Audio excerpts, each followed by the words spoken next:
됐어.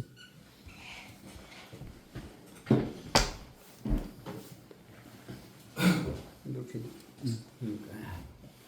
여러분 반갑습니다. 오늘 행정 실습 교육입니다. 그렇기 때문에 제가 이제 법령 제도 첫 시간에 항상 기본 소양 교육 하면서 또 이제 연수교에서 지금 윤리를 하면서 아까 그래서 윤리적인 측면까지 제가 말씀드렸어요. 그래서 하다 보니까 이렇게 하는데 제가 이제 국민권익보 행정 실천 행정 이런 제목을 붙여봤습니다. 국민 권익을 위해서 우리가 행정사법 1조가 뭡니까? 국민의 편익을 도모한다고 했잖아요. 그렇죠? 또 행정제도의 건전한 발전에 기여한다. 이렇게 되어 있습니다. 그래서 사실은 내가 국민권익보호 실천행정 이런 제목으로는 또 각 구청 단위로 자치위원 하는 데 있고 자문위원 하는 데가 있고 거기 이렇게 해주니까 그렇게 좋아하더라고요. 생활행정, 실천행정. 생활 속에서 필요한 거죠. 그래서 오늘 여러분들과는 이제 생활 속에서 필요한 행정 하나를 말씀을 드릴까 합니다. 제 소개는 아까 이제 잠깐 말씀드렸기 때문에 이렇게 나가고요. 제가 오늘 이제 그 강의 순서는 행정사의 목표 정의, 또 성공 비결, 또 이제 행정 법령상 실제 업무 사례를 들어가면서 제가 그래야 여러분들이 또 필요하잖아요. 실제 업무 사례들을 그 사례가 오면 어떤 법이 필요하다 이런 것도 하면서 말씀드리겠습니다. 그리고 행정심판법상 실제 인용 사례. 제가 행정심판 억울한 일 당했다. 영업정지 당했다. 업무정지 당했다. 6개월 시당해가 얼마나 억울합니까? 그걸 행정심판을 통해서 인용 계획을 이겨줬어요. 법원에서는 승소라고 합니다만 행정심판이나 헌법재판에서는 인용이라고 그러죠. 여러분들 헌법재판 그렇죠? 우리 행정심판도 행정부 개통이 그런 거기 때문에 인용이라고 하고 있습니다. 그래서 이렇게 해서 하고 마지막 생활행정, 공권익, 상담, 컨설팅 이런 분야로 해서 오늘 여러분들에게 말씀을 드릴 겁니다. 제가 여기서 이제 성공 동목 4요소 이거는 우리가 꼭 행정사를 하려면 행정사법 1조 목적을 달성하려면 이게 필요하다 해서 이건 잠깐 이건 제가 한 얘기가 아니고 하버드대학 미국의 연구 교수들이 전부 연구해서 발표한 내용입니다. 하버드 학생들을 전체 연구를 해보니까 바로 이렇게 나오더라고요. 하버드 가면 세계 인류대학이잖아요. 어떤 것이 첫째 사요소가 뭐뭐 들었냐? 지식이 있어야 되고 첫째는. 그렇죠? 또 지능지수도 높아야 되고 기술도 있어야 되고 자세도 있어야 됩니다. 그런데 여기가 어느 게 성공 요소에서 가장 좋을 것 같아요? 중요할 것 같아요, 여러분. 자세? 자세가 성공의 97%래요. 이게 대단하죠? 근데 여러분 오늘 들을 때 여러분들 자세가 너무 좋아요. 밝은 웃음. 그렇죠? 사람들이 밝게 웃어주는 거 얼마나 좋은지 알아요? 그렇죠? 그 자세. 또 열심히 들으시려고 하는 자세. 얼마나 좋습니까? 그렇죠? 사람을 만날 때 신뢰를 주는, 믿음을 주는 자세. 허풍이나 떨고 막 사기꾼처럼 되버리면 안 되잖아요. 그러니까 이제 지능지수도 높아야 되고 기술력도 있어야 되고 지식도 있어야 되지만 가장 중요한 것은 자세가 성공의 97%. 그렇죠? 여러분 행정을 하다가 뭐 좀 어려운 일도 있어요. 못하죠. 그러나 그때 너무 실망하지 마세요. 그저 그랬더도 감사하고 기쁨으로 잘 하면서 이걸 못하면 내가 또 다음번에 해야지. 그렇죠? 하면서 이런 마음으로 여러분들이 가면 반드시 여러분들 잘 될 수 있다. 그렇게 해서 내가 얘기했습니다. 그리고 자세가 성공의 97%지만 또 인간관계가 성공의 85%. 좋은 인간관계. 그래서 저는 교육도 저는 제 사무실에서 아예 30여 명 들어간 교육장까지 마련했어요. 그때 겁도 없이 막 임대료 600만원씩 줘가면서 어떻게 그런 걸 얻었는지 모르겠어. 응? 종양 끝나자마자 이제 그때 좀 물질을 좀 투자할 수 있으니까 그때 막 한 거죠. 근데 지금 생각하면 그게 너무 감사해요. 그렇게 했기 때문에 44만 지금 행정사라고 그러죠. 그 행정사들이 거의 제 교육을 들었잖아요. 그죠? 그러다 보니까 제 유튜브가 그렇게 구독자가 많아진 것도 아마 그래서 그런 것 같아요. 어디 뭐 대학 총동창회다 뭐다 뭐 다 봐도 그렇게 안 되더라고요. 큰 집단 공동체도 봐도 그렇게 요새는 뭐 거짓말을 하고 막 그냥 그렇죠. 막 그렇게 하면 또 올라요. 막 연예인 안 죽었는데 죽었다고 한번 딱 터뜨리면 또 그런 뭐 보고 막 그렇죠. 근데 절대로 그러면 그게 유튜브 강령에 그게 안 하도록 돼 있어요. 진실, 정의 바르게 하도록 그렇죠. 저는 항상 바르게 절대로 그런 한마디도 그런 거짓말 좀이라도 허풍 떠는 걸 안 해요. 다 논리적으로 맞게 법률 행정 1호, 문학 1호, 문학 창작 1호. 또 저는 이제 문학을 하다 보니까 제 시집을 보고 그림 금강사 작곡한 최영섭 선생이 12곡, 비둘기 작곡한 분이 3곡에 15곡이 음악 저작권 협회에 등록이 됐어요. 그래 저작권도 제가 실제 가서 등록하는 업무가 우리 행정사 보니까 다 했어요. 그 저작권료도 또 들어오고 그래요. 그렇잖아요. 그러니까 우리가 열심히 하면은 근데 행정사는 무궁무진하게 업무 개발을 할 게 많아요. 왜? 우리나라 법령이 뭐 몇 개인지 아세요? 전체가 5천여 가지가 됩니다. 법령. 근데 그 가운데 행정에 관한 법령이 얼마나 됩니까? 혹시 첫 시간에 법률 행정 그 시간에 그런 거 안 했어요? 4,600가지. 그럼 우리 행정사가 해야 될 법이 알아야 될 법이 4,600가지. 그렇다고 법은 관심 안 돼요. 그렇죠? 다 하게 돼서 이따 이제 풀어줄 테니까. 변호사는 사법부. 그게 소송이죠. 그러니까 사법부가 주로 적용돼야 될 법들은 이제 그쪽에 민법이나 또 형법이나 뭐 형사소송법, 민사소송법, 사법부에서 주로 그런 거 잘 알고 해야 되잖아요. 근데 이제 우리는 또 잘못하면 뭐 그쪽에 정부가 아니고 뭐 소장이나 써주고 가서 소송하다가 뭐 다 걸려요. 잘못하면 변호사법 위반으로. 그렇죠. 저는 절대로 변호사법 위반 안 되도록 하면서도 행정심판 그렇죠.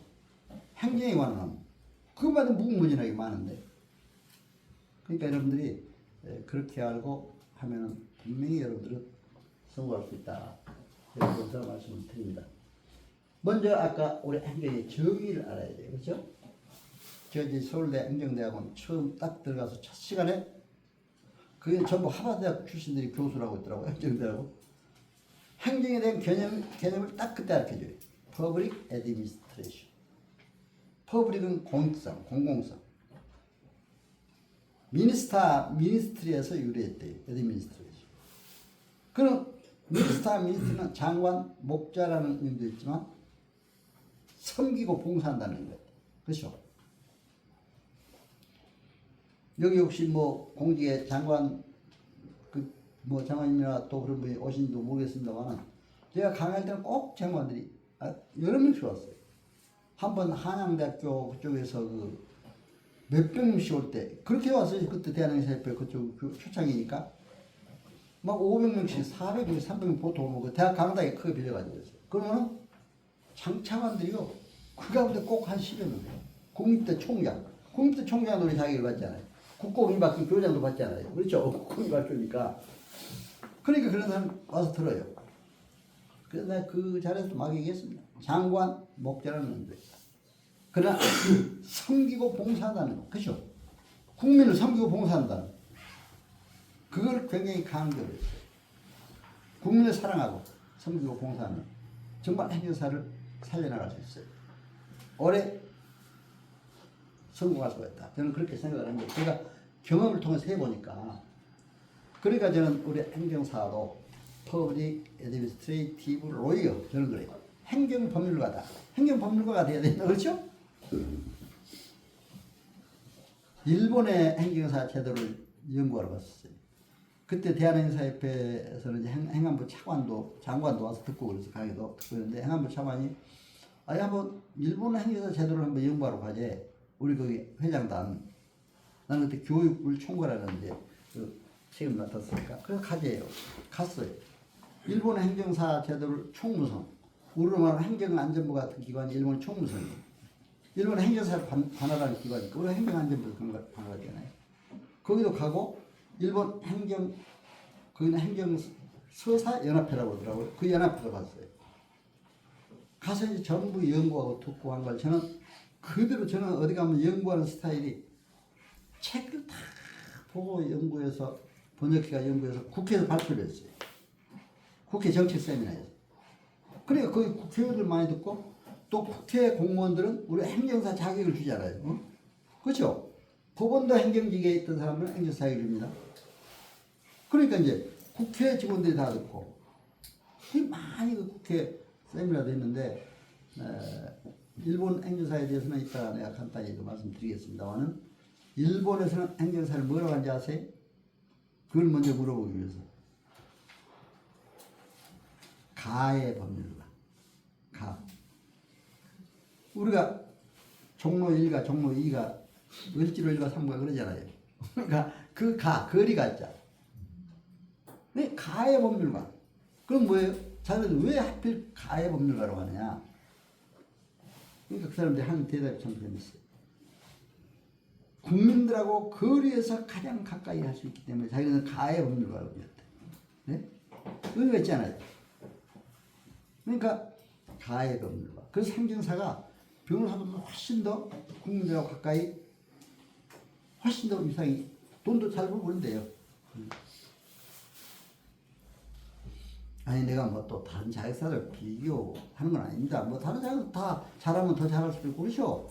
다 열심히 하면 우리 행정사도 잘할 수 있다 이런 의미에서 얘기하는 거지 뭐 다른 자격사를 나는 절대로 낮춰보는 그러지 않아요. 다 같은 우리 행정사 전문 자격사잖아요. 국가. 그렇기 때문에 다 같이 협력해야 돼. 변호사들하고도 협력해야 되고 회계사, 세무사, 노무사 각 자격사들하고 함께 협력하는 게 좋습니다. 막 싸우고 다투고 그러면 이게 안 좋아, 보기 안 좋잖아요. 그게 자세 문제니까, 그렇죠? 그래서 이제 나는 일본에서 가해 법률가, 거리가 있다. 나는 행정법률가다. 아예 딱 그렇게 내 책에서는 Public Administrative Lawyer. 행정법률가입니다. 4,600여 가지 행정법을 알아야 이제 일을 할 수가 있어요. 이따 보시면 알지만 이렇게 알 수가 있어요. 이제 우리 국가 전문 자격사가 이제 여기 행정사, 변호사 다 내가 같이 넣어놨잖아요, 여기. 뭐 이건 여러분들이 다 아시는 거기 때문에 뭐 그렇게 안 하고, 그러지. 행정사 지금 44만 시대가 왔다. 나는 아주 일일이 아주 1회 1기부터 다 파악을 해가지고 그동안 매년 바꿔가요. 그렇죠? 작년 말까지 행정사가 이렇게 벌써 44만 시대가 됐다. 그렇죠? 그리고 이제, 공짜 출신이 그동안 많았는데 이제 공짜 출신에 대해서는 앞으로는 그 뭐 제한이 있잖아요. 1차 시험 면제하고 2차 뭐 봐야 된다든가 이제 그것도 몇 년도 연도에 따라서 좀 다르고 그래요. 그러니까 여러분들이 뭐 이미 행에서 자격 받고 오셨으니까 뭐 그까지 알 필요 없지만 그러나 그렇게 돼 있다는 걸 여러분들이 아시면 됩니다. 그리고 이제 행정사법도 뭐 지금 개정된 거 여러분들이 그거는 뭐 행정법령 시간에 다 하셨으라 믿고 이것까지 다 하면 뭐 되게 여러분들이 아시지 않습니까? 그래서 뭐 1조 중요한 걸 알고 2조의 업무 그렇죠? 그 중심으로 알고 하면 돼요. 그래서 내가 2조의 업무가 아까 민원행정 기타 법인 설립 인허가 대리 뭐 저 여러 가지 다 있습니다. 그게. 근데 사실은 행정 주요 업무 실제 사례에서 이게 참 중요해요. 요 이제 각각 법을 알아야 돼요.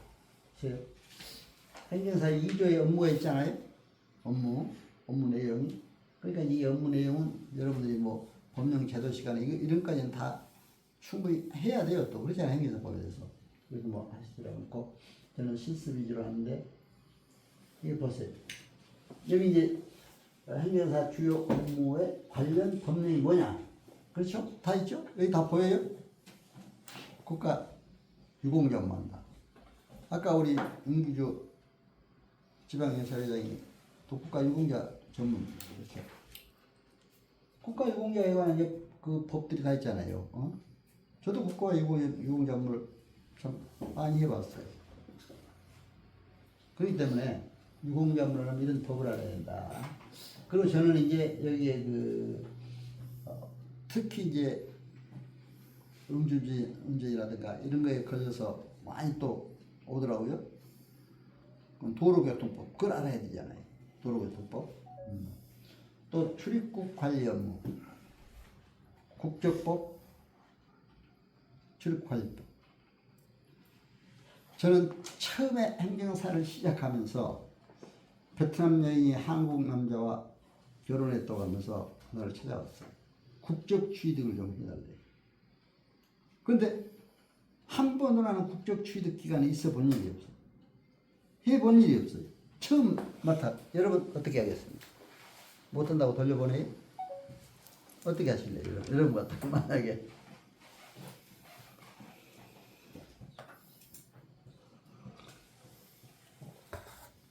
돌려보내면 행사 뭐 그만둬야지 뭐 어떻게 해야지. 그렇죠? 근데 그때 정이 뭐 그러니까 우리 행정사법에도 특별한 사유가 없으면 업무를 거절할 것도 있어요. 네? 그러면 얘는 특별한 사정에 해외 출장을 갔다든가 어디 아파서 도저히 병원에 뭐 중환자실에 누워있다든 그런 거 못하잖아요. 근데 특별한 사정이 없으면 맡아서 하게 돼 있어요. 행정사법도. 나는 어떻게 하는지 아세요? 바로 그 자리에서 해준다고 또 장담해도 안 돼요. 해준다 했다 또 못하면 그 잠깐 손해배상 청구까지 들어오고 그래요. 그래서 내가 이제 그러니까 그때도 자세가 좋아야 돼. 그 사람은 신뢰를 주는 거예요. 아, 저한테 잘해서 고맙습니다. 저를 이렇게 그러면서 이제 서로 이제 친근해지는 거예요. 그렇죠? 그러면서 내가 하여튼 끝까지 이건 연구해서 열심히 해서 해드리도록 노력하겠습니다. 하겠습니다. 그래도 안 돼 또. 그렇죠? 완전히 취득 무슨 흠결이 있어도 안 될 수도 있어. 왜냐면 베트남 여인이 본국에 범죄 경력이 없어야 돼. 어떤 범죄를 지은 사람은 우리나라도 국적 취득이 안 돼. 그러잖아요. 그러니까 그런 것 저런 거 생각하면서 이제 그 한 2, 3일 후에 오시라고. 그래 내가 그날부터 밤새면서 출입국관리법 국적 레이저 달달 외우다시피 했어. 시행령 시행 규칙까지 보니까 거의 답이 나와요. 나와요 답이. 그때 당시는 3년 이상 국내에 거주해 있어야 되고 베트남 여인이 또 3천만 원 이상 현금이나 예금 증서나 임대차 계약서나 이런 게 있어야 돼. 3천만 원. 그리고 본국에 범죄 경력이 없어요. 그렇죠? 그 조건이 있습니다. 근데 요즘에는 한 가지 또 달라진 것도 자꾸 알아야 돼. 법이. 그렇죠? 요즘 뭐가 달라졌습니까? 교육 단계가 있어요. 교육을 받아. 우리 한국어 교육을 받아야 돼요. 그렇죠? 출입 관리를 뭐. 한국에 교육을 받았느냐 안 받았느냐 또 그것도 봐야 돼요. 그렇죠? 그래서 저는 이제 딱 그 나니까 그것도 못 내가 확인 행정을 하려고 출입국 관리 사무소에 찾아갔었어요. 지금 그게 출입국 관리 사무소가 외국인 청으로 바뀌었죠. 그렇죠? 출입국 외국인 청. 그래 또 바뀐 것도 잘 알아야 돼. 그렇죠? 법이 개정된 것도 잘 알아야 되니까. 그래서 이제 거기 관리사무소 가서 내가 행정사인데 이 출입관리 이렇게 맡았는데 그러면서 내가 이렇게 내가 법을 보니까 법령 출입관리법이나 국적법 보니까 이렇게 3년 이상 뭐 거주해 있어야 되고 3천만 원 이상 있어야 되고 뭐 범죄 기밀이고 그런데 그게 맞느냐 그게 하는데 어쩌면 그렇게 나보고 잘하시냐 그렇게 친절하면서 그렇게 어떻게 해서 이게 하루 와가지고 그렇게 알고 얘기한 사람이 없더래. 그래가지고 딱 용지를 줘요. 국적 취득 하는 신청 서류 이거만 써오세요 그러더라고. 써오고 본국에 범죄 경력 없다는 것만 해오라고 그러더라고. 그래가 이제 3일 후에 왔어요. 나는 또 안 와도 할 수 없잖아요. 그러나 인적사항은 적어놔야 돼요. 그렇죠? 그런 업무를 맡을 때는 인적사항 전화번호. 여러분 좋은 관계에 맡으려면 요즘에 개인정보보호법에 따라서 뭐 자기 전화번호 알려주면 뭐 어쩌고저쩌고 막 개인정보 그러는데 너무 그러면 인간관계를 어떻게 합니까? 그렇죠? 나는 여러분들에게 아까 명함 드렸죠. 내 핸드폰 얼마든지 좋아요. 그렇죠? 물어도 좋고. 그렇게 살면 세상이 너무 각박하잖아요. 우리 직업유지 교육 시간에는 내가 직업유지 강의하고 나면 연수교육이에요. 그 다음에 꼭 개인정보보호법을 하는 교수가 와서요. 이제 끝나고 나서 그런 얘기를 해요. 너무 그것만 가지고는 삭막하게 들어요, 사회가. 그렇죠? 물론 개인정보, 남을 나쁘게 이용하거나 남의 정보를 나쁘게 이용하면 안 되죠. 좋게 서로 좋은 방향으로. 제가 이렇게 알고 여러분들에게 강의 보내주는, 강의 영상해서 이렇게 보내드리려고 하는 거. 이건 제 마음입니다. 그렇죠? 제가 여러분들에게 지금 어떻게 하면 조금 더 자세히 알려드리고, 오늘 강의했던 거를 다시 이렇게 영상으로 해서 여러분들에게 바로 알려드리는 거. 이것도 여러분들에게 도움이 될 것 같아요. 그렇죠? 사람이라는 게 강의 듣고 다 외울 수는 없잖아요. 저는 근데 대학에서 강의할 때도요, 꼭 노트를 했어요. 교수들 하는 걸. 노트 해가지고, 그것도 또, 아니, 그렇다고 여기 맨 앞에 앉은 분을 노트하고 뒤에 앉은 분은 아니라는 게 아니에요. 뭐 자리가 이렇게 돼서 뒤에 앉고. 맨 앞에 앉아서 학교에서, 그 석사할 때도 서울대학에서. 전부 있는 행정고 샤키간 사람들이잖아요, 전부. 다 상급 공무원 이상이고. 근데 거기서 딱 맨 앞에 앉아서 이렇게 하고, 시험 볼 때도 맨 앞에 앉아서 절대로 컨닝 안 하고, 그렇죠? 딱. 그러니까 총 전부 A 플러스 막 이렇게 나오더라고요. 그러니까 거기서 이제 토업을 했다고 해서 지금 동창이 이사도 그렇잖아요. 네, 여러분들이 자세가 중요한데, 나는 왜 또 내가 글을 쓰기를 좋아하니까 쓰는 거예요, 사실. 어디 문학 같은 거 시를 쓰고 수필을 쓰고 뭐 어디 그 하다 보면 그걸 자꾸 써봐야 그게 늘더라고요. 그렇잖아요. 자꾸. 그래서 이제 참고로 여러분들 말씀드립니다. 그래서 이제 여기 각각 이런 여러 가지 있는데, 제가 이제 여기 몇 가지만 더 소개해드리고, 이것만 가지고 일일이 소개하려고 또 시간이 오래 가니까, 또 이제 건축법에 따라서 도로법, 그런 것도 있었어요. 그러니까 이제 공시지가를, 아파트 동대표들이, 이제 여러분들이 아파트 사시니까, 나보고 공시지가를 좀 너무 올라가지고 힘들어서 그걸 좀 낮춰달라고 연락이 왔어요. 근데 그걸 내가 낮춰준다고 하겠어요? 그렇죠? 내가 낮춰줄 권한은 없잖아요. 그냥 그건 감정평가원인가 감정원인가 거기서도 뭐 해야 되고, 또 국토교통부 구청단으로 뭐 다 그 연결이 됐어요. 그것도.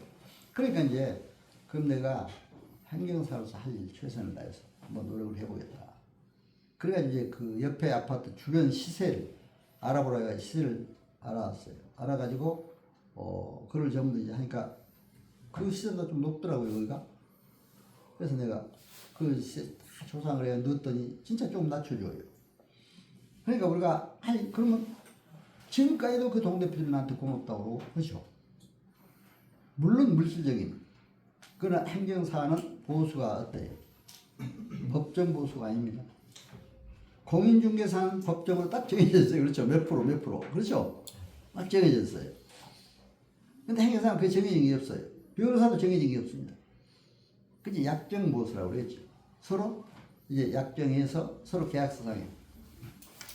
그러니까 이제 난이도가 다르니까 또 그럴 수밖에 없어요. 왜냐면 공인중개사는 딱, 물론 공인중개사도 난이도가 어려운 거 있죠. 막 듣기가 복잡해가지고 막 어떻게 한다든가, 또 상속재산 매매할 때 막 복잡하다 그러잖아요. 그런 거는 사실 중개보수에 그걸 알아서 자기네들 또 추가로 더 줄 수도 있어요. 그러나 법정 보수는 꽉 그 매매 가격, 그렇죠? 됐잖아요. 근데 우리는 그런 게 안 됐다. 그러니까 약정으로 서로 해야 되는데, 저는 내가 약정으로 많이 받은 경험이 있는 게, 내용 증명 하나 써주고 굉장히 돈을 많이 받아요. 내가 받으려고 많이 받으면 그게 달라고 한 것도 아니에요. 왜? 여기 노동 문제 관련해 이제 학원을 경영하는 분이 있었어요. 대치동 하면, 강남 대치동 하면 서울대 뭐 연고대 많이 간다고 하면 학원이 집중되어 있는 거기에요. 그게 나한테 찾아와서 자기가 학원 문 닫게 생겼다 이거죠. 왜?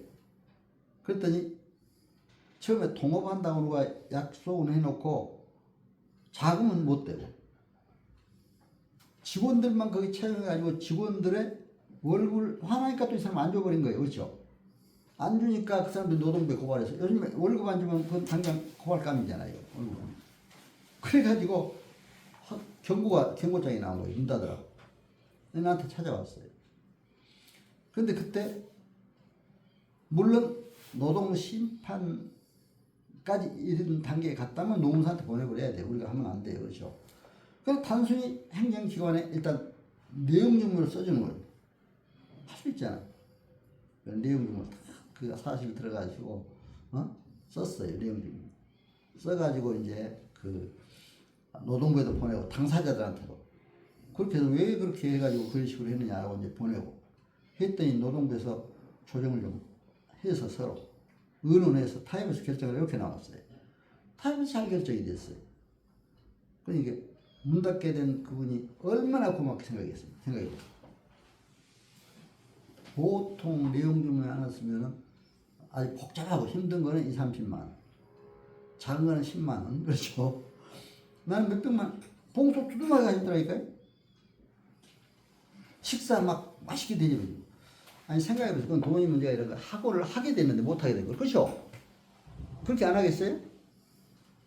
그러니까 우리가 열심히 일을 하다 보면 그것도 충분히 있다. 그리고 여기 또 환경 분쟁 문제도 나옵니다만 제가 이제 환경부에서 환경 분쟁 조정위원을 또 해달라고 그러니까 조정위원으로 갔었어요. 조정위원이 한 회의하고 있어요. 그런데 이제 실제 내가 환경 문제를 한번 처리를 했어요. 제가 이제 양평 쪽에 아파트를 하나 이제 서울에 아파트를 하나 가지고 있는데 그쪽에 하나 우리 예를 든다고 하나 이렇게 해서 하는데 처음에 그 양평에 가서 그래도 한번 아주 좋더라고요. 그 경치도 좋고 뭐 한강 딱 지나서 또 가니까 오가는 길도 좋고 그래서 했는데 아니 동네 사람들이요 그렇게 그 뭐야 축사 냄새가 나가지고 못 살겠대. 아니 그런 거 있잖아요. 근데 환경부에서는 어떤 것 가지고 노는지 알아요? 냄새 그런 얘기는 안 하고 아파트 지을 때 소리를 크게 내니까 또 소들이 죽어버린대요. 그것만 가지고 얘기한 거예요. 소들이 죽어버린다. 그런 거예요? 소리가 세게 나면 소리가 죽는데 새가 아니 소가. 그러니까 우리 행정사가 뭐 방 거친 데 없잖아요. 그래서 제가 분쟁조정위원회 하면서 그랬어요. 물론 그런 일도 있지만 반대의 경우도 생각해야 한다. 그렇죠? 냄새가 나서도 아파트 주민들이 못 사는 것도 생각해 서로 조정해야지. 그렇죠? 그래서 내가 그 냄새 안 나게 그쪽하고 해서 상당히 조정을 해가지고 거기서 좀 보수 좀 받고 그렇게 했어요. 그런데 이제 또 이제 뭐 여기서 큰 거는 토지보상 업무라든가 이런 거는 굉장히 크죠. 예를 들면 부동산에 관한 건 크지 않아요. 그러니까 이제 우리 행정사들이 지금 어디 조합장을 하는 분 있어요. 내가 보니까 조합장 괜찮다고 그러더라고요. 조합장 그렇죠? 재건축 재개발하는데 조합장. 그런데 이제 우리 행정사들이 부동산하고 같이 하면 좋다고 해서 부동산 공유적인 자격을 딴 분들이 또 많아요. 근데 지난번에 보니까 내 사는 동네는 변호사가 공유적인 자격 따 같이 하더라고요. 같이 하는 분이 있어요. 그러니까 이제 공인중개사가 현실적으로 일단은 현금화하는 데는 빠져야 그렇잖아요. 그래서 이제 공인중개사 자격을 따가지고 그렇게 하는 사람이 많은데 그런 사람들은 이제 이 재건축 재개발까지 공인중개사 자격 가지고 있고 하니까 좋지 않아요. 물론 그 조합장은 그 동네 주민이어야 되니까 그렇죠. 그러니까 이제 그런 조건이 있지만 그러나 그래도 지금 맡아가지고 아주 막 굉장히 뭐 좀 뭐 잘한 거 잘하고 있더라고요. 잘해서 막 그런 얘기를 하더라고요. 그러니까 이렇게 우리가 하나하나 이게 생각해 보면은 돈 될 만한 게 많잖아요. 이 법만. 그러니까 옆에 법을 여러분들 이거는 딱 알아두시면은 하나하나 무슨 법을 봐야 된다. 그렇죠? 그렇게 이제 알면 여러분들이 훨씬 일하는데 좋겠다 해서 이제 이런 실습적 차원에서 말씀을 드렸습니다. 자, 그러면 아까 내가 저작권에 관해서 이것도 우리가 이제 알았는데 왜 요즘 유튜브 시대이기 때문에 이걸 참 모르겠는데 내가 유튜브를 하다 보니까 내가 유튜브를 하면서 이제 신앙송 같은 것도 뭐 나도 하지만 또 유명한 사람이 신앙송을 해요. 내가 또 작사한 노래를 또 계속 나가요. 그런데 어느 땐 저작권이라고 딱 뜬 데가 있어요. 그러니까 이제 그 다음부터는 내가 일체 남의 음악을 안 써버려요. 남의 음악 쓰면 저작권이라고 해요. 거기다 배경음악을 넣으면 그래 내가 작사한 것이 15곡이니까 그것만 그대로 넣어도 되겠더라고 그러잖아요. 그 내용에 맞게 저는 이제 그렇게 하고 있었는데 왜 음악 저작권이 일하냐면 일본의 행정사 가장 성공한 사람이 어떤 사람인지 알아요? 그때 우리 KBS 한 번 나왔었어요. 그 사람이 악기를 잘 써. 잭슨보드 잘 부르고 이런 악기를. 행정사 처음에 차려가지고 하도 안 되니까 악기를 배웠어요. 악기를 막가지고 그래서 이제 자기는 좀 심신을 좀 마음을 편하게 하려고 한 거죠. 근데 악기가 확실히 그런 게 있잖아요. 좋잖아요. 그런데 그게 아주 유명히 알려져 버렸어요. 그러니까 행정사로도 알려지고, 그래 제일 일본에서 행정사로서는 최고의 돈 잘 버는 사람 이렇게 또 악기 하는 사람이. 근데 이제 나도 왜 악기를 한 가지를 해요. 내 이제 유튜브 보면 또 악기도 나갑니다. 아코디언. 아코디언 우리 전통 악기잖아요, 우리. 아이, 근데 그걸 막 무거워서 들고 나서 연주 한번 해달라면 힘들어요. 근데, 그래도 상당히 그건 아주 다양한 음이 다 나오잖아요, 여기는. 피아노, 뭐, 기타, 오르간, 뭐, 기타, 여러 가지, 트로펫, 뭐, 다, 어디, 누르기에 따라서 다 나오거든요. 네, 그게 좋더라고요. 그래서 이제 우리 행정사 교육 나갈 때도 꼭 아코디언을 한번 사서 거기다 딱 넣어줘요. 근데 더 재밌게 또 듣더라고요. 그까지 같이 들으니까. 아니, 뭐 잘하지는 못합니다만, 내가 이제 그, 총장 끝나고 배우기 시작했으니까 그것도 한 10여 년 배운 거죠. 그래서 좋아요. 해보니까 여러분도 악기도 한번 연세 들었을 때 그런 거 하나. 저는 아코디언은 뭐 너무 무거우니까 꼭 그걸 하라고 하는데 좀 가볍고 하기 쉬운 거 여기 많잖아요 요새. 이렇게 하면 있으면 좋겠다 생각이 들어요. 그리고 이 저작권 환경으로 해가지고 이제 굉장히 돈을 많이 버는 사람들 이거 봤어요 또. 그래야 이제 문화예술 관광부 산하에 음악 저작권에 다 저작권 협회가 있어요. 그렇죠? 근데 저작권도 사실은 여러분들이 혹시 유튜브 하시는 분, 혹시 유튜브 하시는 분 계세요? 저작권 그 문제라면 저작권 법도 알아야 돼요. 그러니까 우리 저작권도 행정에 관한 법입니다. 행정기관에 관련된, 그렇죠? 거기에 보면은 아주 국가에서 문화예술 아주 공식적으로 발표한 건 저작권에 안 걸리더라고요. 뭐 지방자치단체나, 그리고 국가에서 만들어내는 헌법이나 법률, 명령, 이건 누구나 다 저작권 안 걸리잖아요. 근데 남의 글을 또 함부로 인용해도 그때는 꼭 줄을 달아줘야 돼. 누가 몇 페이지에 이렇게 썼다고, 그렇죠? 그러니까 그런 것도 이제 저작권을 조심해야 된다. 여러분 논문 쓰거나 책 쓰거나 해도. 그래서 내가 이제 잠깐 저작권에 관해 말씀을 드렸습니다. 그리고 이제 행정사의 업무에서 유의 강령 뭐 이런 거는 여러분들이 뭐 행정사 본능 시간에 많이 했을 테니까. 그러나 우리가 윤리적인 문제는 항상 행정사로서 신성실의 원칙이 중요하다. 신성실의 원칙은 민법에 있는 거예요. 그렇죠? 민법 제2조에 신성실의 원칙. 신의에 따라서 성실하게 업무를 해주는. 근데 그게 자세 문제잖아요.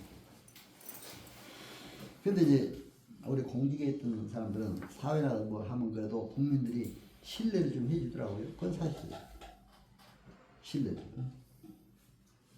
공직이 안 있고 그냥 하는 것보다도 일단 공직에 있었다면 신뢰를 해주는 걸 볼 수가 있습니다. 그러니까 신성실의 원칙이 중요하다.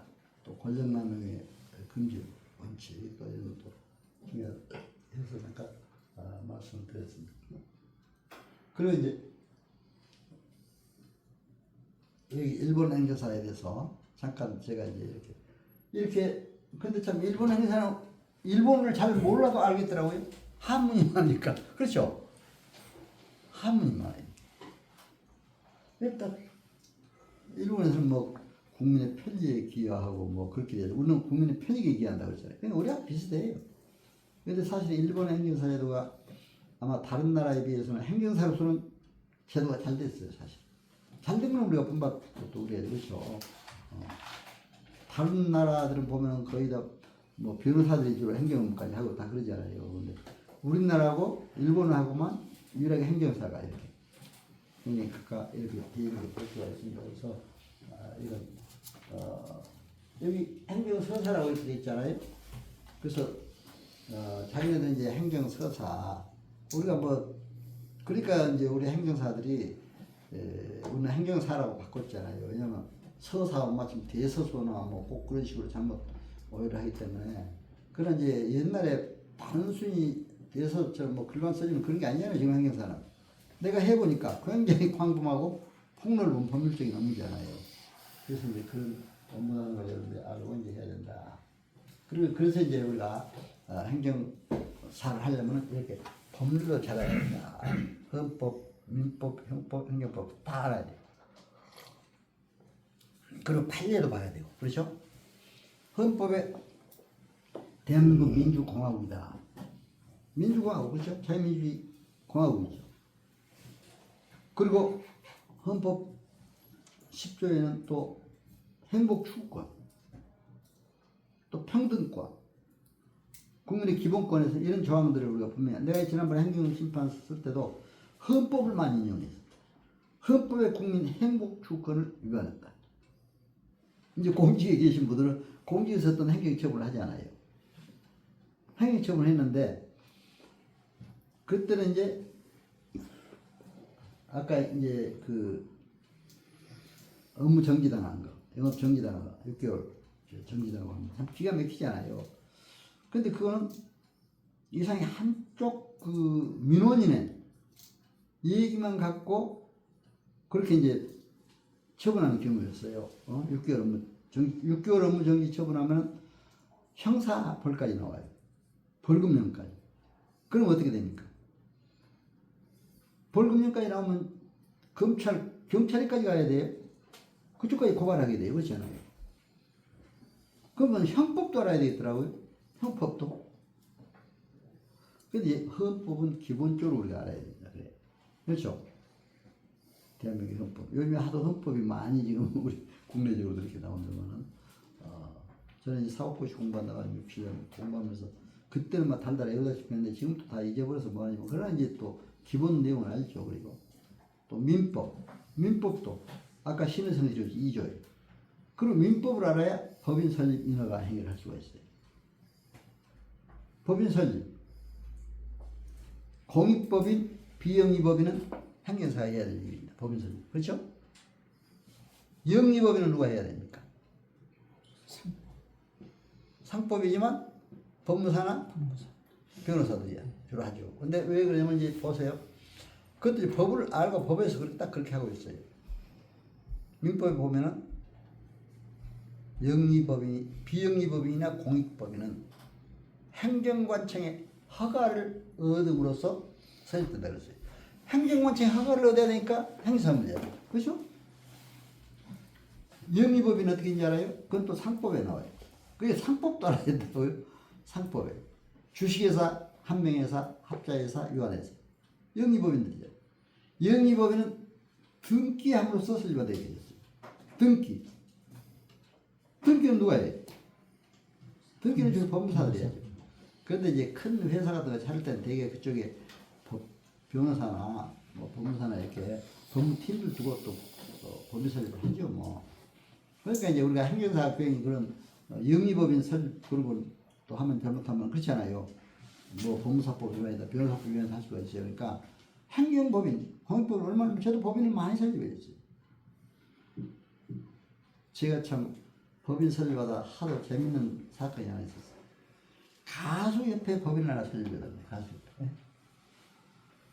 그래서 이제 여의도에서 그 가수들이 많이 모이더라고요. 갔어요. 내가 법인 설립에 대한 절차를 쫙 설명을 했어요. 정관도 만들어야 되고, 총회도 열어야 되고, 또 이제 임원도 선임해야 되고, 법인이면 뭐 대표, 이사, 뭐 감사, 뭐 해야 된다. 하고 딱 30분을 설명하니까 너무 잘 설명해 줬다고 하면서 자기네들 또 그걸 다 언제 찍어가지고 또 자기네들 유튜브 영상에 올렸더라고요. 내가 이제 강의한 걸. 그래도 또 나보고 뭐라 그러는지 알아요? 그래도 행정학 박사님이시고 행정사님이 노래를 한 곡 불러주시면 가수들한테 힘이 되겠대. 아니 참 어이가 없더라고. 근데 제가 노래를 불렀겠어요? 안 불렀겠어요? 불렀겠어요. 이게 금방 알아보죠. 그래서 이제 그때 마침 우리 어머니가 돌아가셨어. 그래서 이제 요즘에 가요가 막 뜨잖아요. 그래서 비 내리는 고물에 어머님의 손을 놓고 돌아설 때, 그러니까 뭐 이 사람들이 감격한다고, 이게 몰라. 나 듣기 전에 한 말이겠죠. 물론 내가 그렇게 잘했는지 모르지만. 그러니까 그게 자기가 또 영상이 올라, 그러니까 내 영상까지 올라갔어요. 내 유튜브 초창기에 보면 비 내리는 고모령. 그런 거 나와요. 근데 비 내리는 고모령은 또 대구, 경북 그쪽이잖아요.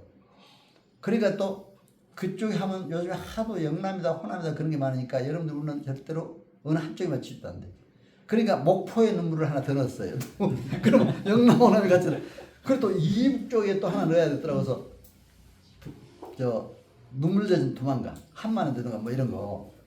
그리고 이제 충청도 거기도 뭐 할 수 없으니까 나는 이제 그쪽도 하나 넣어주고 강원도 내가 강원도 반동대학에 교수 있었잖아요. 법정대학에. 얼마나 경치가 좋아요 강릉이. 그래서 이제 그렇게 넣어주니까 그렇게 좋아해요. 그래서 노래까지 불러줬다니까요. 행정사가 가수 법인들 일다 보니까 지금도 그 사람들이 막 나한테는 연락 오래요. 가수. 근데 요즘 가요가 굉장히 뜨더라고요. 그렇죠? 뭐 임영웅 거 한 번 떴는데 돈을 엄청나게 든다 그래. 그래서 이제 꼭 돈이 우리 인간 사는데 물론 돈도 벌어야 되지만 돈이 꼭 다는 아니잖아요. 어떻게 하면 건강하게 성실하게 잘 사느냐 이런 게 더 중요하죠. 그러니까 그런데 하여튼 요즘은 가요가 그렇게 떠요. 그러니까 가곡하는 사람들이 굉장히, 가곡은 그렇게 고급스럽지만 그렇게 안 떠요. 그렇죠? 그러니까 이제 참고로 여러분들에게 말씀드립니다. 그래서 이렇게 법도 다 다양하게 연구를 해야 한다. 그래서 이제 이렇게 말씀을 드립니다. 그리고 이제 행정사가 알아야 될 주요 법으로서 이제 아까 민법도 얘기했고, 또 이제 행정기본법, 이거는 우리가 꼭 알아야 돼요. 행정기본법이 뭡니까? 혹시 이번에 법령 제도 시간에 이거 안 하셨어요?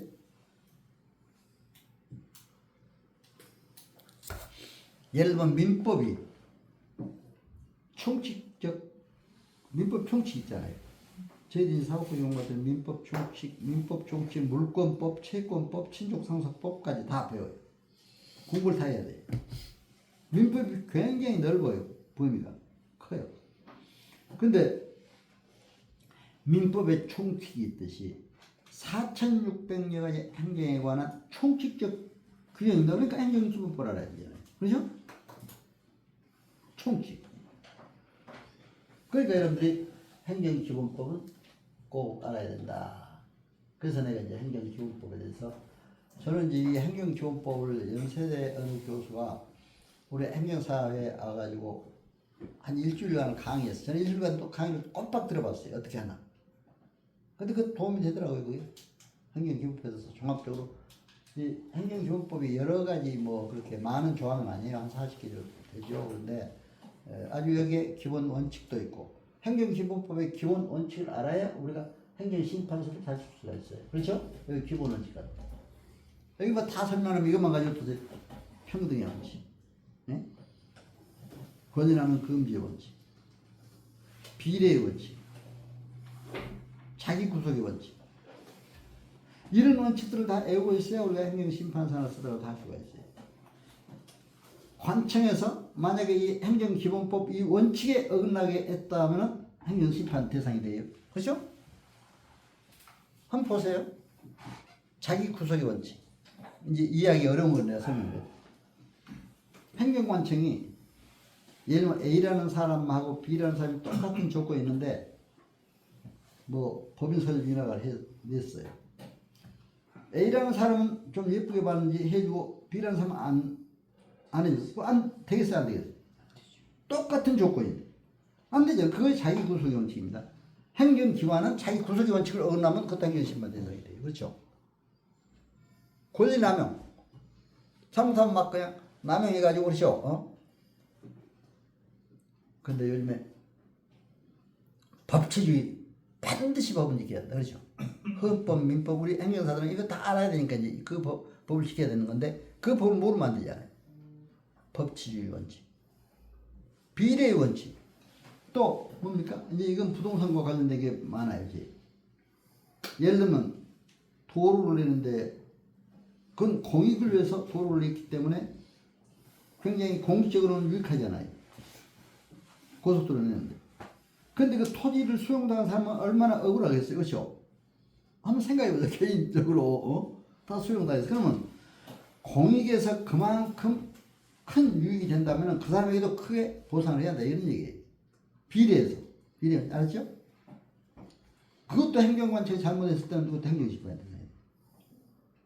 그러니까 행정기본법에 이런 원칙은 여러분들이 꼭 알아야 될 사항이기 때문에 제가 이 자리에서 말씀을 드립니다.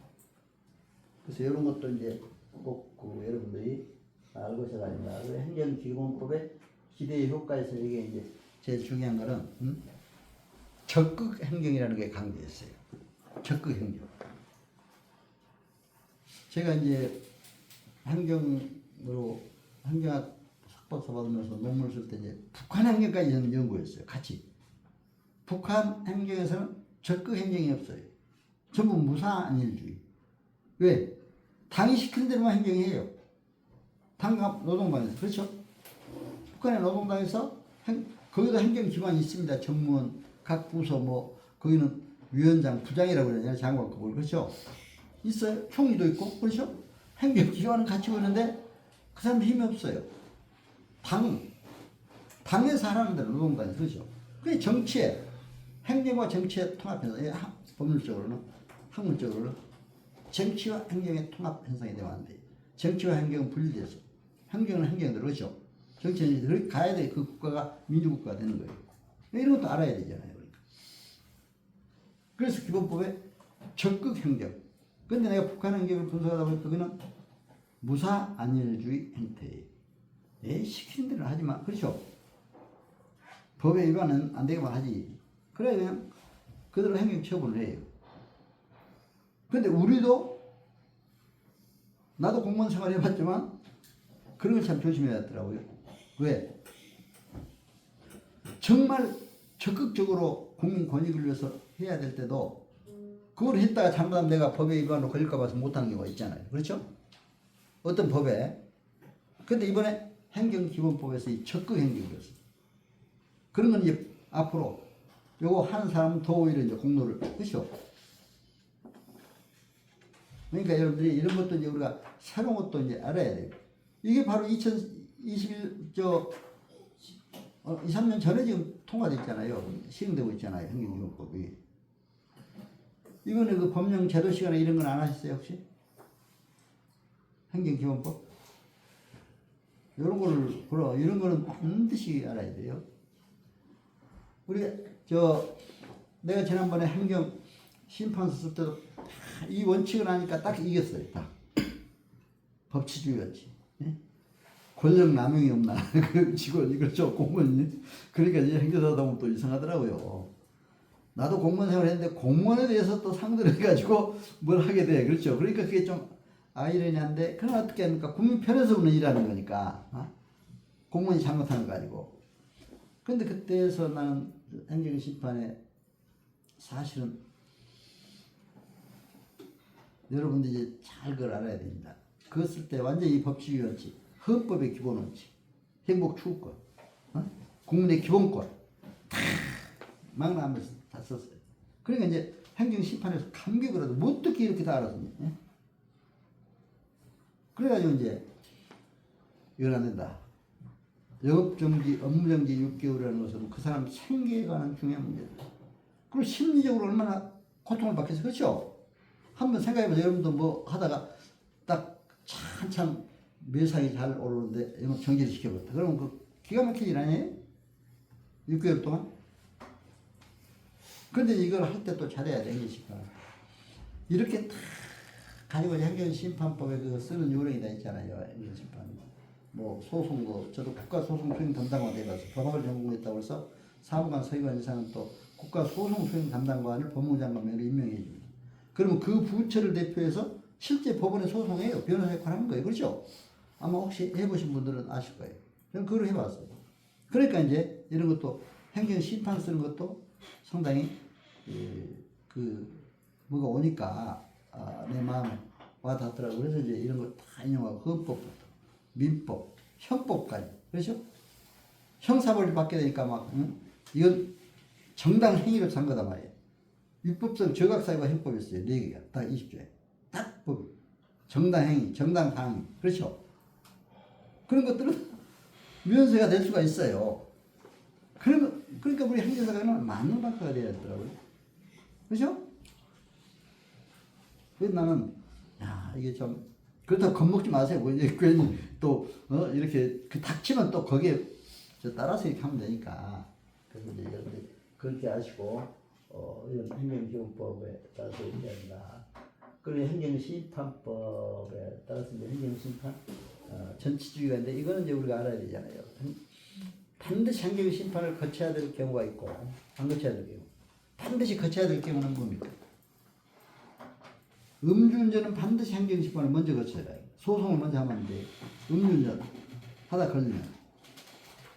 또 국세관계, 공무원들 지인계 문제, 노동 문제, 특허 문제, 이런 거는 반드시 행정심판을 먼저 거쳐야 소송을 할 수 있어요. 그렇죠? 음주운전 문제. 그런데 이제 내가 실습할 때는 꼭 행정법원을 갔었어요. 내 교대 우리 사무실 거기서 이제 주로 실습할 때는 행정법원이고 양재동에 있으니까 법원에 갔는데, 그때 판사들이 그렇게 한 30명씩 데려가고 그렇게 친절하게 잘 알려주시더라고요. 그러면서 그 동영상을 딱 보여줘요.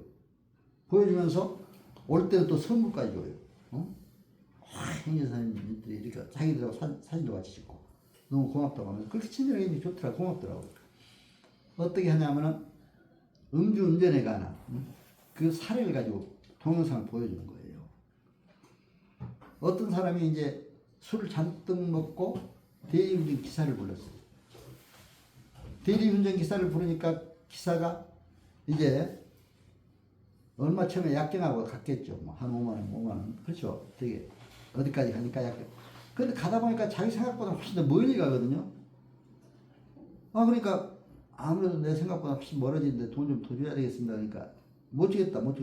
그러니까 이제 서로 거기서 싸움이 벌어졌어. 그러니까 그 운전기사가 내려버렸어요. 화나니까. 그러니까 이 사람이 이제 앞에 가서 앉아봤어. 에이, 내가 한번 운전해볼까.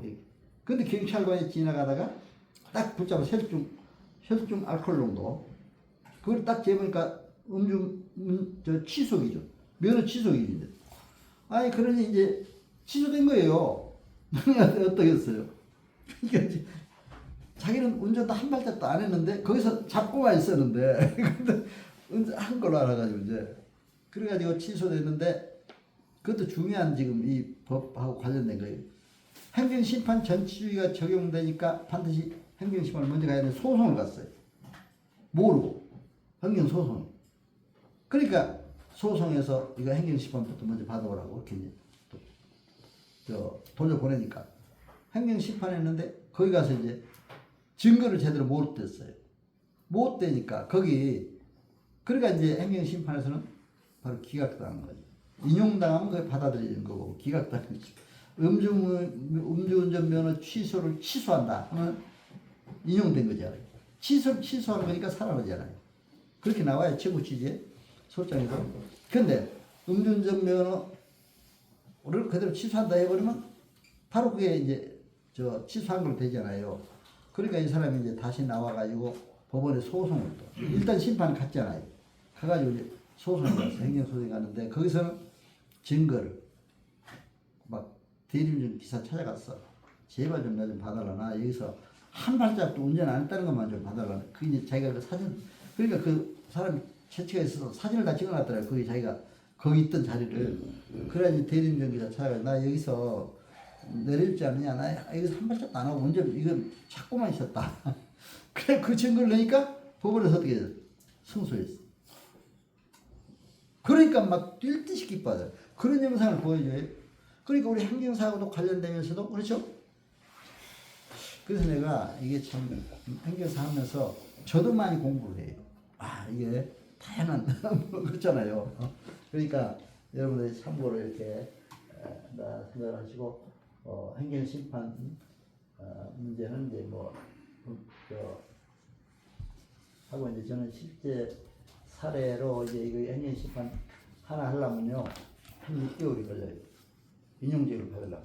그날 업무정지 하는데 예를 들면 11월 1일 날부터 업무정지 된다 이렇게 이제 구청에서 명령이 들어서 행정명령이 떨어지면 6개월이면 11월이면 내년 5월까지잖아요. 근데 5월까지 행정심판하면 5월까지 가요. 잘못하면 보통 5개월로. 나는 어떻게 하는지 알아요? 어떻게 해야 되겠어요? 일단 업무 정지를 시켜야 돼요. 영업 정지한 걸 다시 집행정지. 그렇죠? 행정심판서 내면서 집행정지를 빨리 같이 냈어요. 같이 내니까 그걸 그대로 빨리 해주더라고요. 그걸 집행정지한다고. 그러면 이제 거기서 집행정지 어떻게 하냐? 행정심판이 끝날 때까지는 집행정지한다. 이렇게 되니까. 이제 행정심판. 그러니 이제 마음대로 영업하면서 할 수가 있잖아요. 근데 만약에 어떤 사람은 그것도 몰라가지고 집행정지 안 했다가 행정심판에서 이겼는데도 그때 되니까 이미 영업정지 기간이 끝나버렸어. 그게 무슨 필요 있어요? 그렇죠? 그런 것도 잘 알아야죠. 그래서 이제 나는 그렇게 한 적이 있는데, 그런 참 좋은 경험입니다. 그런데 이제 6개월 걸리는데 한 번 처음 행정심판서 내면은 행정심판위원회가 있어요. 예를 들어 이제 구청에서 영업정지를 당했다. 업무정지 당했다. 서울특별시 행정심판위원회에 그럼 거기서 보고 또 구청으로 보내요. 왜 이렇게 했느냐. 여기서 이런 심판서가 왔는데, 그럼 구청에 답변서를 또 보내요. 그렇죠?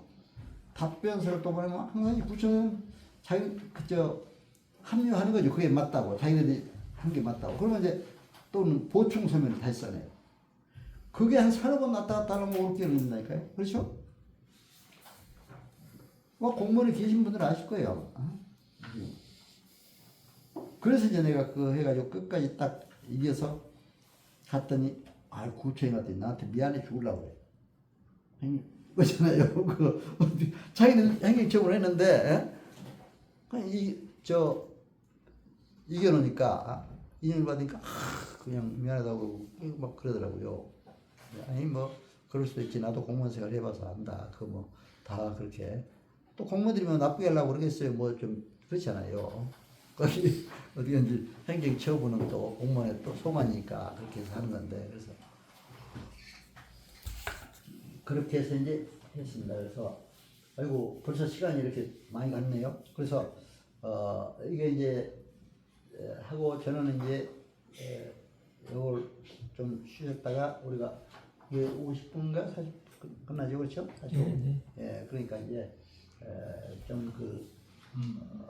질의응답을 받는 시간을 갖도록 하겠습니다. 그렇게 하고 여기 이제 마지막 결론적으로 이것만 말씀드리고 말겠습니다. 이게 아주 컨설팅에서 중요한 문제예요. 상담이 바로 컨설팅입니다. 우리 2조 6항에 상담이라는 얘기가 나오잖아요. 행정사법 업무.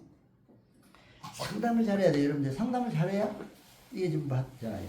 저는 이제 상담하는 기법도 경영 컨설턴트 자격을 갖다 보니까 이제 행정학 박사들 때 신청하라고 상공부 장관 명의로 그걸 받았어요. 초창기. 그러니까 100개 기업 진단 지도도 해봤어요. 그러니까 거기서 상담 기법, 설득 기법, 진단에서 지도해 주는 게 상담이잖아요. 의사가 환자 병 진단해서 치료해 주는 게 그게 컨설팅이에요, 다. 그렇죠? 그러니까 컨설팅은 다양하게 다 쓰잖아요. 변호사도 컨설팅이라는 용어를 쓰고 공인중개사도 또 과목까지 있더라고요. 컨설팅 과목이. 그렇게 되어 있습니다. 그래서 그런데 이제 이런 보세요. 이 컨설팅 할 때 가장 중요한 것은 로고스적 설득 방법. 파토스, 에토스. 로고스는 지식이 많아요. 지식이 많아서 지식으로 설득하는 거예요. 나는 이렇게 해서 얼마든지 할 수 있다. 파토스, 감성적으로. 예를 들면 음주운전면허 당하는데 마음이 얼마나 아프겠느냐. 나 당신 충분히 이해한다. 이래야지. 에이, 술 먹고 왜 왔어? 이러면 또 안 되잖아요. 그렇죠? 그럴 뿐은 없겠지만. 그래서 제일 중요한 게 뭐예요? 에토스. 신뢰. 아까 얘기했잖아요. 신뢰. 믿음을 주는 게. 신뢰를 주는 게. 그래서 신뢰가 중요하다. 그러니까 피터들아 가도 이 신뢰가 중요하다. 신의 성실. 그러니까 아까 신의 성실의 원칙 있잖아요. 민법. 그러니까 그걸 우리가 직업 윤리에서 다 받아들이고 있는 거예요. 그런데 저는 제 이름이 너무 제가 볼 때 잘 지은 것 같아요. 저 사람들. 내 이름이 완전한 완점 해줄 수 있거든요. 화완신. 근데 그것도 내가 그렇게 처음에 이제 호적일 때 옛날에 시골에서는 그 한문을 모두 다 해가지고 한문적으로 이제 해서 종교라는 종자에 믿을 시자로 저 면석이한테 신고했어. 근데 면석이가 가운데 획을 하나 딱 띄어내버렸어. 신고 받을 때. 그러니까 완전한 완자가 됐잖아요. 아니 근데 내가 이제 옛날에는 이름 그냥 뭐 초등학교 다닐 때 중학교 다닐 때까지도 나 그냥 막 썼던 것 같아요. 옛날 이름. 고등학교 때 이제 대학 가라고 그때 이제 호적을 띄다 보니까 완신으로 됐어요. 그때 발견한 거. 옛날에는 호적 그렇게 중요시하지 않아서 그냥 뭐 요즘에는 다 호적 가지고 하잖아요. 그러니 그렇게 돼 있더라고. 그래서 내가 이렇게 됐냐 했더니 아유 우리 저 아버지가 어떻게 그러더라고. 면석이가 그걸 떼어내버렸대. 획 하나를. 그래가지고 완전. 근데 나는 안 고쳤어요. 왜? 오히려 그게 더 나을 것 같더라고. 이름이 완전한 믿음을 줄 수 있는 사람이 되자. 누가 해결하. 그렇죠? 근데 나는 안 고쳤어요. 오히려. 그러니까 면석이가 그 획 하나를 잘 떼어내서 가운데 획 하나를 떼는 게 그렇게 해서 그렇게 된 겁니다. 그래서 약간 여러분 좀 유머러스한 얘기 마무리를 이렇게 했습니다. 그래서 오늘 이렇게 제가 이제 강의와 실무적인 것과 겸해서 이 정도로 마치고 조금 그래도 쉬셔야 되니까 한 5분이라도 쉬었다가 좀 질의응답 여러분들 꼭 하시고 싶은 거 응답 시간을 갖도록 하겠습니다. 여러분 감사합니다.